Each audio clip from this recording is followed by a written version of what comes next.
The focus of this video is an introduction to significant figures in measurement. So in chemistry labs, it's extremely important to be able to read measurements no matter the device, whether you're looking at a ruler, a graduated cylinder, or anything else, and be able to read a measurement to the proper sig figs. And we have a certain process to be able to do this.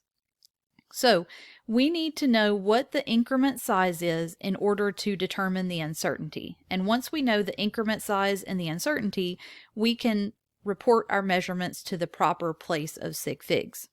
Okay, so to determine the increment size, it's going to be the smallest measurable division or unit of change that's marked on a measuring instrument. And then the uncertainty is going to be 1/10 of that increment size. So let's look at an example.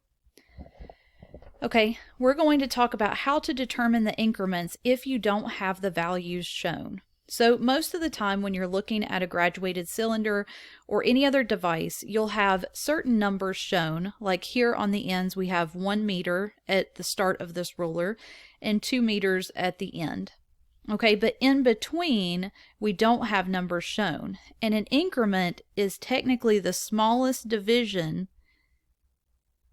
between one marking to the next, regardless of whether we have a number or not.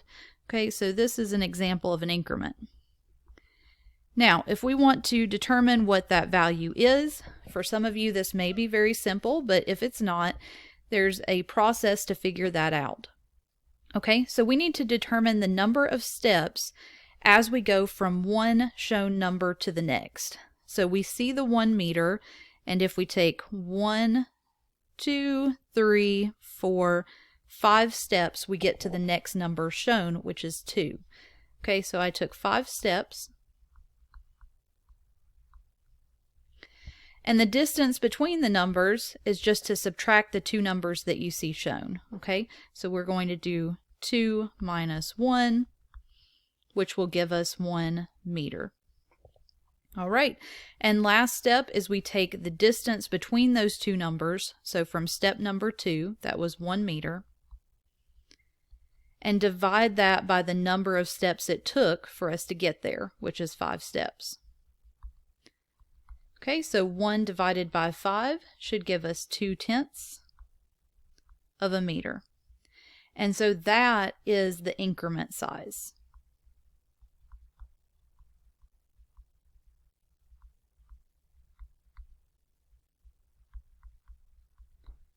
Okay, now remember that the uncertainty is going to be 1/10 of the increment. So if we want to find the uncertainty, we would then take the increment size that we have divided by 10. So we're going to take the increment size divided by 10, which is 0.2 meters, divided by 10 gives us 2/100 of a meter. Okay, and that is our uncertainty. Now, we always want to report out to the place value of uncertainty, and we do want to keep it in increments of that uncertainty. So because our increments, or because our uncertainty is 2/100, we're going to want to report values out to the hundredths place, and we do want to keep them even. Okay, so if I were to have an object on this ruler, and let's say it's just somewhere in between here, and maybe we'll make it a little bit closer to the left-hand side of that line there. Okay, well, we know that if they go up in increments of tenths, then this would be 1.2, 1.4, and 1.6. So we know it's somewhere between 1.4 and 1.6. Okay, from there, so we know somewhere between 1.4 to 1.6. Okay, and we can tell it's a little less than halfway between, so we know that it's going to be less than 1.5, but we want to estimate out to that hundredths place. So we know it's probably less than about 1.5. And therefore our final measurement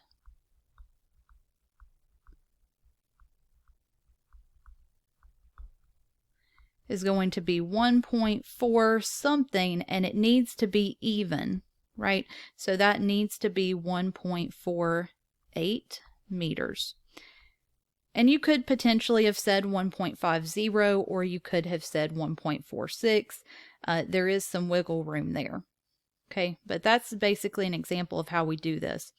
Now, if it were to fall right on the line, so let's say that we had a second object, and that second object went out exactly to 1.6. Okay, the length of that object, we could not simply say 1.6. We have to estimate out to the hundredths place, and it does have to be even. So we can say that it's 1.60 meters. But what's important is that you always report out to that same place value of your uncertainty, which is 1/10 of the increment size. Okay, so let's go through some examples of this. We've got 3 pictures here, and we need to record what the measurement is to the proper number of sig figs. Now, all of these are images of glassware measuring volumes. Okay, so the units here we'll assume, be milliliters in all cases. All right, so in this first picture, we need to determine what is the increment.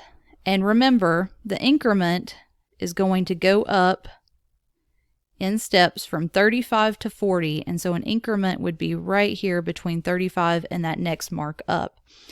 And if we count by ones, we'll see that it would go 35, 36, 37, 38, 39, 40. Okay, so we know that the increment size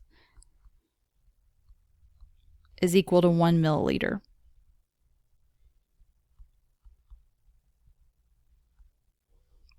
Okay, now the uncertainty is always going to be 1/10 of that.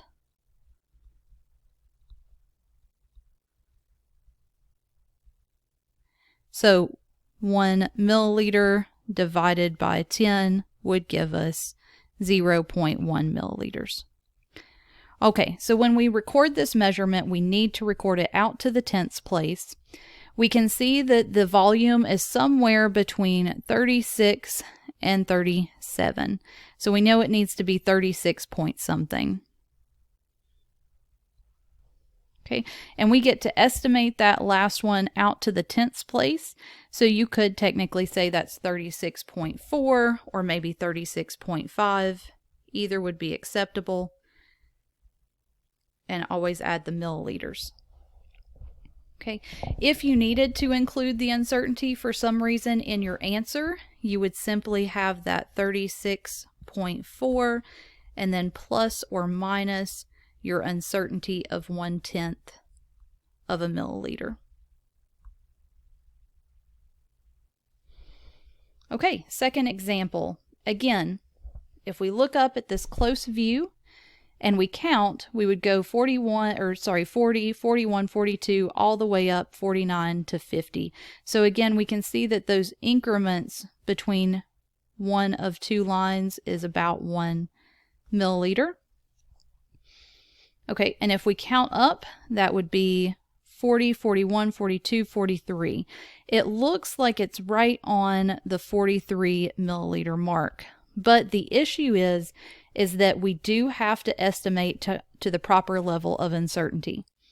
Okay, so just like before, if our increment is 1 milliliter, okay, so this is our increment here, then our uncertainty again will be 1/10 of that, which is equal to 0.1 milliliters. So we have to report out to the tenths place, and if we want to do that, if we believe it's exactly 43, then we simply say 43.0 milliliters. But we will find that that 0 is important, okay, because it tells us that the precision of the instrument is out to the tenths place.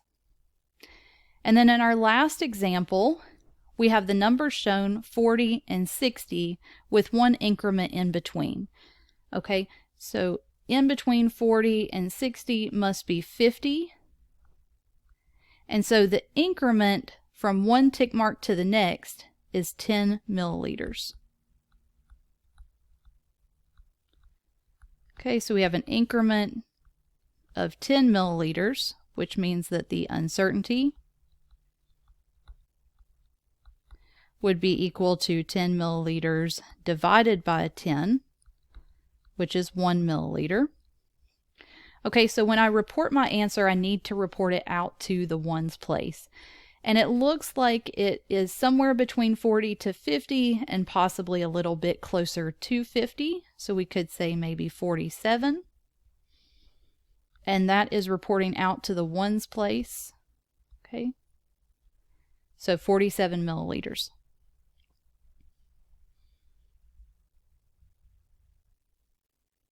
So we will go ahead and wrap up this video here. In the next video, we'll continue looking at whether numbers are considered exact or measured.